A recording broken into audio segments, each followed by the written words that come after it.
You want to know how I really feel about the anime community? It's pretty good. Honestly, it's the best community I've ever been a part of. That's why I'm still a part of it. You know, I've been a part of a lot of online communities. I've got a lot of diverse interests. The ones that I've been the most actively involved with, you may know I was in the Brony community. If you look at the URL of my channel, you may notice it says Digibrony MLP. I used to make My Little Pony analysis videos back in the day. And that community sucked. For the reason that you think it sucks. And I'm not making fun or looking down on anybody when I say it's very autistic. And not even that that's necessarily like a bad thing. It's just that the way that they tend to handle people is socially inept.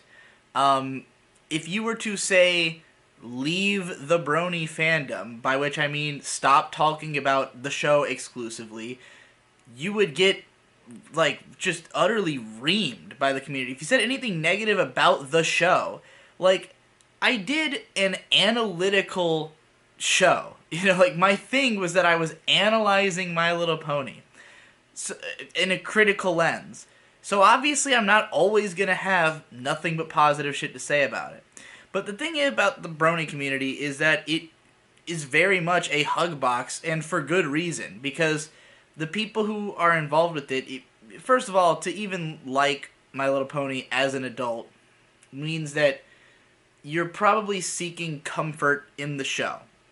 And if you are enjoying this show that is socially, looked down on by most of the world to like, then when you go online and you go into the community, you're hoping to find reaffirmation that you are right to like it, that it is a good show. Especially if you're watching, reviews and shit. You're basically just looking for someone to tell you that it's okay to like My Little Pony. And for me, that's a given, because I was already a part of the anime community, and I've already been making the argument that it's okay to like whatever the fuck you want to like. I don't give a shit. So, when people would watch my videos and get upset that I didn't love every episode of the show, it's like, this is not an environment to perform analytical critique in. And as time went on, that community, they turned on me like that.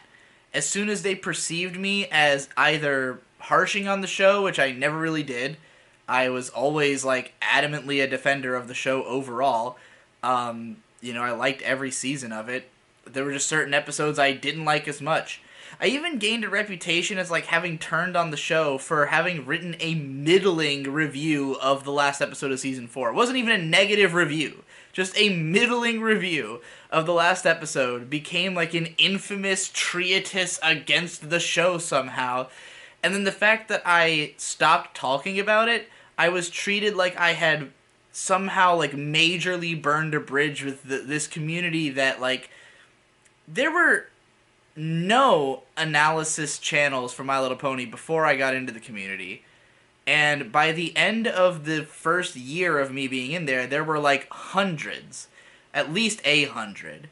And most of them came into existence because of the fact that Equestria Daily, the big pony website where fan content gets shared, had added an analysis section onto the site by my request, which I moderated. So anyone who achieved any success in that community did so because I found their video, posted it on that site, and made them get big. Now, there were lots of people who had smaller audiences who, were just friends with the people I made big and, collaborated with them and wrote off of their success. But no one who was considering themselves a My Little Pony analyst, except for Tommy Oliver, a.k.a. Tom, the guy living in my house currently, who, rose with me, and we collaborated all along the way. Endless Jess, who, very much founded his own community, people who found him uniquely. But everyone else, I put them up. I made them have, a career. Not to say that they didn't put any effort into their videos, just that, there's no reason anyone would have found them. But somehow, that very community totally forgot about me and then acted like I had turned on them, even though all I did was start talking about anime instead. So, fuck that community entirely. Now let's talk about the gaming community.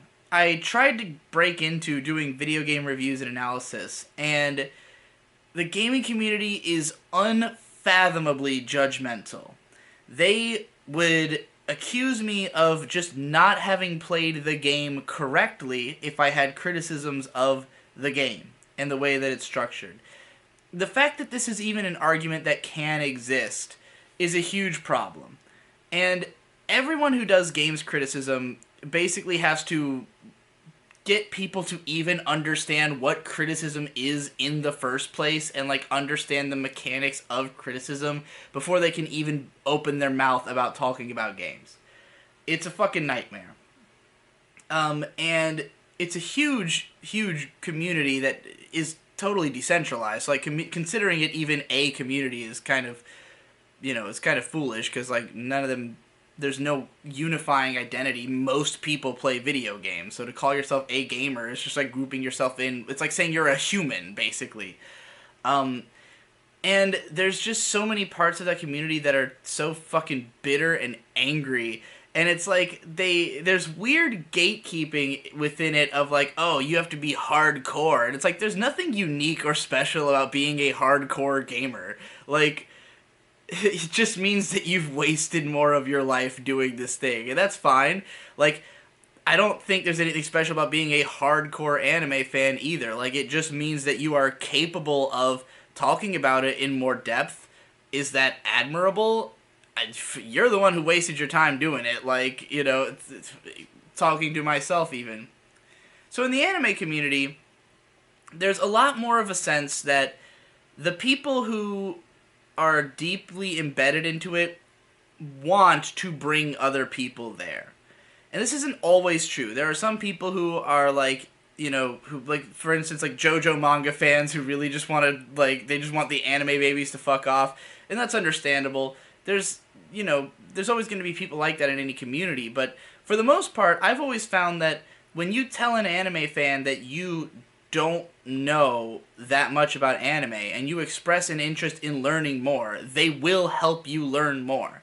Anime fans just want to give you recommendations. They just want to teach you terminology. They just want to spew their analysis, their opinions at you and hope to have a conversation. And some of them can be, aggressive or bitter or whatever, but it's just, it's like that in every community, and I really feel like the anime community is not as bad about those things. Like, if you can find me one that is somehow nicer, like if there was a community that was just all sunshine and rainbows, then, maybe I'd say the anime community is also pretty bad, but like, it's not. It's comparably... People are okay here. People don't usually accuse you of watching a show wrong. Even people who have disagreements, like, if you go into anime communities, you'll often see people making the argument that, everything is subjective, that it's just your opinion, that it's okay to like whatever you want to like, like, people who are extremely snobbish usually get kind of run out. Like, someone like that anime snob who was, an anime YouTuber who, like, people shit on constantly for being such an elitist prick. Like, it's not generally smiled on. And, like, to the point where Econ, who is a friend of mine who is an extreme elitist prick, had to make a video defending being an elitist prick because he felt like elitists were getting too hard of a rap in the community. And they are. If anyone is getting the short end of the stick in the anime community, it is the elitists who, have something to offer, as Econ says in this video. So, overall, I feel like this has been one of the more inviting communities, and it's for a similar reason to why I think that the furries are a great and inviting community, which is just that it's one of the most looked down on groups. Like, if you're into anime, you can't really posture and act like you're cool. You can't act like anyone's below you because you are part of something that will never be mainstream. Like, gaming is mainstream now. you can be a gamer and just be a normal person and not be looked down on by anybody. And if you have real obscure taste in video games, it might be difficult for you to have conversations with people about the games you like, but no one's gonna turn up their nose at you unless you're into anime games, you know? But if you're into anime, people outside that community are gonna harsh on you just for liking anime.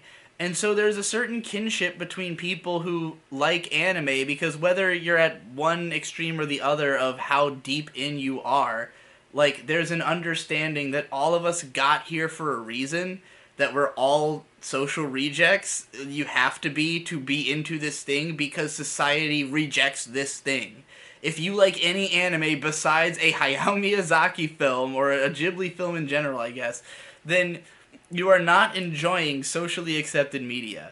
And granted, there's people who are more like surface level who might reject the people a little bit further down. Like there's a lot of people who might be into anime but they're not okay with like lolicon and stuff like that. Those people often get talked to the other side. You'll see YouTubers who come out as like anti the like fan service or those deeper aspects, and very patient, learned men will send them PMs and talk them through and try to make them, curb their aggression towards that a little bit, because we care about protecting the sanctity of a community of people who are here because they need this for something. That we need this art to work through something inside of us that is unique and that is, that puts us in a position where we would throw our hat in with something that most people think isn't okay. And so to be into it at all, there's a certain kinship that comes from that. It's like, if you like this thing too, you must be kind of like me. But we're not so like self-conscious about it that we have to be a total hug box. Like, there's enough people talking about anime that we can at the very least, have different opinions and argue about them, and it's not a problem. It's not like you get kicked out of the community for saying that a show is bad, Most people are going around saying that shows are bad, so I don't know. For me, it feels like the most comfortable community around. I've met most of my friends through this community. I've traveled the world. I've gone to conventions to meet people. I've felt a greater sense of kinship with people all over the world from connecting over this than I have with anything else. And I've never felt that the community ever hardline rejected me, There's been parts of it. There's been like I've never really felt like AniTube embraced me all that much, because it feels like a clique that has less to do with being anime fans and more to do with being YouTube famous. So like it's harder for me to connect with those people because I just care about anime more than most of them, but not all of them. And some of them are fine. Like even people I make fun of, like Jeff or Giga, like they care about anime at the very least, and I can have conversations with them because of that. And I think that's the reason none of us is willing to just like reject each other, is that like we understand, like, hey, at the end of the day we're just a bunch of fucking otaku sitting around watching this shit. So there you go. I love you guys. Stick around and give me money.